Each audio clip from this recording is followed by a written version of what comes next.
खूबसूरत पहाड़ी राज्य जो कि हिमालय की गोद में बसा हुआ है, हिमाचल प्रदेश इस वक्त घोर आर्थिक संकट से जूझ रहा है। हालात ये हो गए हैं कि सरकारी कर्मचारियों की 1 तारीख को सैलरी तक नहीं आई है और वहां पर पेंशनर्स भी सैलरी का इंतजार कर रहे हैं। करीब 2 लाख कर्मचारी हैं, 1.5 लाख पेंशनर्स हैं जिन्हें अभी तक 5 तारीख हो चुकी है, लेकिन उसके बावजूद सैलरी उनके अकाउंट में नहीं आई है। दरअसल ये सब कुछ इसलिए हुआ है चूंकि सुक्खू सरकार का खजाना खाली हो चुका है। जी हाँ, ये इतिहास में हिमाचल में ऐसा पहली बार हुआ है। हालांकि लालू प्रसाद यादव के दौरान बिहार में भी ऐसा कई बार दफा होता था कि महीनों महीनों सरकारी कर्मचारियों को अपने वेतन का इंतजार करना पड़ता था। 90 के दशक में यूपी में भी ऐसे हालात बने थे, लेकिन तब राजनीतिक अस्थिरता का दौर था, आर्थिक अस्थिरता का दौर था।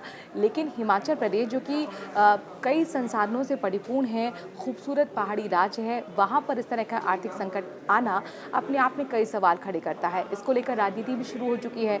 मुख्यमंत्री साफ तौर पर कह रहे हैं कि हम मैनेज कर रहे हैं और जाहिर तौर पर जो नेता प्रतिपक्ष है जयराम ठाकुर, उन्होंने कहा है कि आर्थिक स्थिति जितनी दिखती है उससे कहीं घोर ज़्यादा है, यानी कि सच्चाई और भी भयावह है और हिमाचल कहीं ना कहीं दिवालिया संकट की तरफ बढ़ता हुआ नजर आ रहा है। लेकिन आखिरकार ये स्थिति आई क्यों, इसे समझने के लिए कहीं ना कहीं आपको जो वहाँ की आर्थिक स्थिति है, जो हालात हैं, उनको समझना होगा और जब सुक्खू सरकार सत्ता में आई थी उन वादों को भी याद करना होगा। देखिए, अगर मैं समझूं तो यहाँ पर मुख्यमंत्री सुखविंदर सिंह सुक्खू ने खासतौर पर सैलरी को लेकर एक नई तारीख का ऐलान किया है और कहा है कि ये फैसला हमने लोन पर खर्च होने वाले ब्याज से बचने के लिए लिया है। इससे सालाना उन्होंने बताया कि 36 करोड़ रुपए की बचत होगी। सीएम ने इसे फाइनेंशियल डिसिप्लिन नाम दिया है। और वहीं एक बात ये भी कि प्रदेश पर फिलहाल 94,000 करोड़ का भारी भरकम कर्ज है और आने वाले समय में ये और भी ज़्यादा हालात बिगड़ सकते हैं। इसके साथ साथ आपको याद होगा जब सुक्खू सरकार सत्ता में आई थी तो उस वक्त चुनावी वादे किए गए थे और कई फ्रीबीज बांटी गई थी। इसको लेकर भी ये माना जा रहा है कि कहीं ना कहीं इसका भी बोझ जो है सरकार पर पड़ा है, यानी कि पुराने लोन को भरने के लिए नए लोन ले रही है और उससे भी जो आर्थिक संकट है वो गहराता हुआ नजर आ रहा है।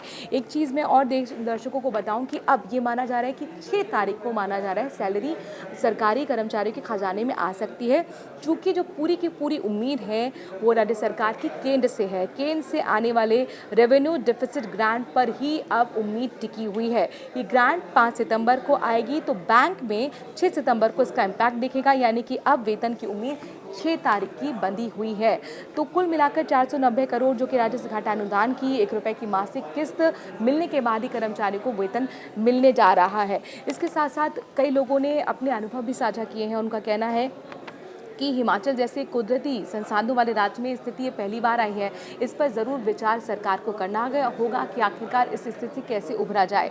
इसके साथ साथ राज्य के स्वास्थ्य विभाग के डिप्टी डायरेक्टर हैं रमेश चंद, उन्होंने भी अपनी प्रतिक्रिया जाहिर की। उन्होंने कहा कि सुबह आँख खुलने से पहले ही 1 तारीख को तनख्वाह आ जाती थी, पेंशन खाते में आ जाती थी, लेकिन अब सैलरी के लिए 5-6 तारीख का इंतज़ार करना होगा। तो इस तरीके से लोग अपनी प्रतिक्रियाएँ दे रहे हैं। लेकिन जाहिर तौर पर हिमाचल जो आर्थिक संकट से जूझ रहा है, जो अपने कर्मचारी को सैलरी तक नहीं दे पा रहा है, क्योंकि कई जाहिर तौर पर अगर हम ये समझें कि सैलरी कैसे सरकार का खर्चा चलता है, कैसे वो अपने कर्मचारी को सैलरी देती है, तो उसके लिए एक तरीका होता है राजस्व, उसके लिए तरीका होता है टैक्स, यानी कि जो जीएसटी का एक हिस्सा होता है वो भी राज्य को मिलता है। साथ ही जो अलग अलग टैक्स राज्य सरकार की तरफ से लाए जाते हैं वो भी एक हिस्सा होता है। लेकिन जिस तरीके से योजनाएं जो चलाई जा रही थी, जो खासतौर पर फ्रीबी चलाई जा रही थी, विपक्ष यहाँ पर साफ तौर पर इसके लिए जिम्मेदार सरकार को ठहरा रहा है।